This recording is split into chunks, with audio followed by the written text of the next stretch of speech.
So അങ്ങനെയാണെങ്കിൽ നമുക്ക് അടുത്ത ക്വസ്റ്റ്യനിലേക്ക് പോവാം. നമ്മളെ 6th ക്വസ്റ്റ്യൻ നോക്കാം. നമുക്ക് 6th ക്വസ്റ്റ്യനും നമുക്ക് ലോസ് ഓഫ് മോഷൻ എന്ന് പറയുന്ന ഈ ലെസണിൽ വരുന്ന ഒരു ക്വസ്റ്റ്യൻ ആണ്. A block of mass m is placed on a surface having vertical cross section given by y equal to x square by 4. If coefficient of friction is 0.5, the maximum height above the ground at which block can be placed without slipping. So നമുക്ക് ഉറപ്പായി അതൊരു incline plain ആണ് അല്ലേ.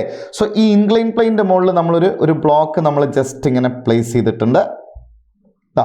ഇങ്ങനെ just ഒരു incline പ്ലെയിൻ്റെ മുകളിൽ നമ്മളൊരു block ഇവിടെ ഇങ്ങനെ വെക്കുകയാണ് അല്ലേ. നമ്മളെ കണ്ടീഷൻ എന്താണ്? So what is the maximum height above the ground at which block can be placed without slipping എന്നാണ്. അപ്പോൾ നമുക്ക് ഇങ്ങനെ ഗ്രാജുവലി ഈ ഹൈറ്റ് സപ്പോസ് ഇത് y എന്ന് എടുക്കുകയാണെങ്കിൽ ഇത് x എന്ന് എടുക്കുകയാണെങ്കിൽ അല്ലേ, ഈ y എന്ന് പറയുന്ന ഹൈറ്റ് ഞാൻ ഗ്രാജുവലി ഇൻക്രീസ് ചെയ്യാണ്. What should be the value of maximum value of y so that ഈ ബ്ലോക്ക് എന്ത് ചെയ്യുന്നില്ല, ഡസ് നോട്ട് സ്ലിപ്പ്. ശരിയല്ല, അതാണ് നമ്മളെ കണ്ടീഷൻ. അങ്ങനെയാണെങ്കിൽ ഈ ബ്ലോക്ക് ഇവിടെ സ്ലിപ്പ് ചെയ്യാതെ അവിടെ നിൽക്കുന്നുണ്ടെങ്കിൽ നിങ്ങൾക്ക് ഉറപ്പിച്ചോ when it is just about to slide, അതാണല്ലോ മാക്സിമം ഹൈറ്റിൻ്റെ കണ്ടീഷൻ എന്ന് പറയുന്നത് അല്ലേ. ഈ ഹൈറ്റ് y എന്ന് പറയുന്ന ഹൈറ്റ് മാക്സിമം ആണെങ്കിൽ ആ block just about to slide ആയിരിക്കും. ആ സമയത്തുള്ള ഈ ആംഗിൾ ഓഫ് ഇൻക്ലിനേഷനെ നമ്മൾ ആംഗിൾ ഓഫ് റീപോസ് എന്ന് പറഞ്ഞിട്ടുണ്ട് അല്ലേ. ഈ ആംഗിൾ ഓഫ് റീപോസിന്റെ സിഗ്നിഫിക്കൻസ് നമ്മൾ പറഞ്ഞത് ടാൻ തീറ്റ എന്ന് പറയുന്നത് മ്യൂ ആയിരുന്നു അല്ലെ മ്യൂ എസ് ആയിരുന്നു എന്നാണ് നമ്മൾ പറഞ്ഞത്. ശരിയല്ലേ.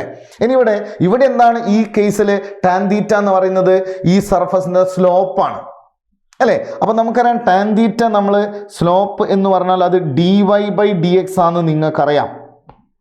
ശരിയല്ലേ. അവർ ഈ കണ്ടീഷൻ ഇക്വേഷൻ തന്നിരിക്കും y ഈക്വൽ ടു x²/4 എന്നാണല്ലോ.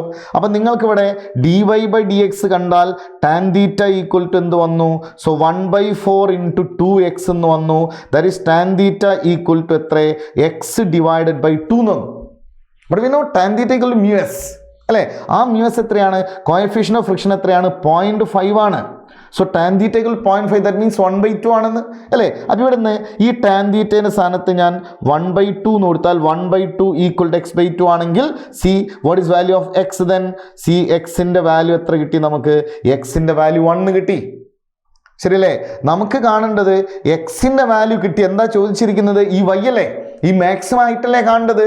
അപ്പോൾ എക്സിൻ്റെ വാല്യൂ 1 എന്ന് ഈ ഇക്വേഷനിൽ കൊടുത്താൽ y മാക്സിമം കിട്ടിയില്ലേ അല്ലേ. കാരണം ഈ ബോഡി ജസ്റ്റ് സ്ലൈഡ് ചെയ്യാൻ തുടങ്ങുന്ന സമയത്തുള്ള എക്സിൻ്റെ വാല്യൂ അല്ലേ, അതിവിടെ സബ്സ്റ്റിറ്റ്യൂട്ട് ചെയ്താൽ നമുക്ക് മാക്സിമം വാല്യൂ ഓഫ് y കിട്ടി. So y is equal to എത്ര വന്നു? 1/4 മീറ്റർ എന്നാണ് നമുക്ക് വരുന്നത്. സോ ഓപ്ഷൻ 1 ആണ് നമ്മളുടെ കറക്റ്റ് ആൻസർ.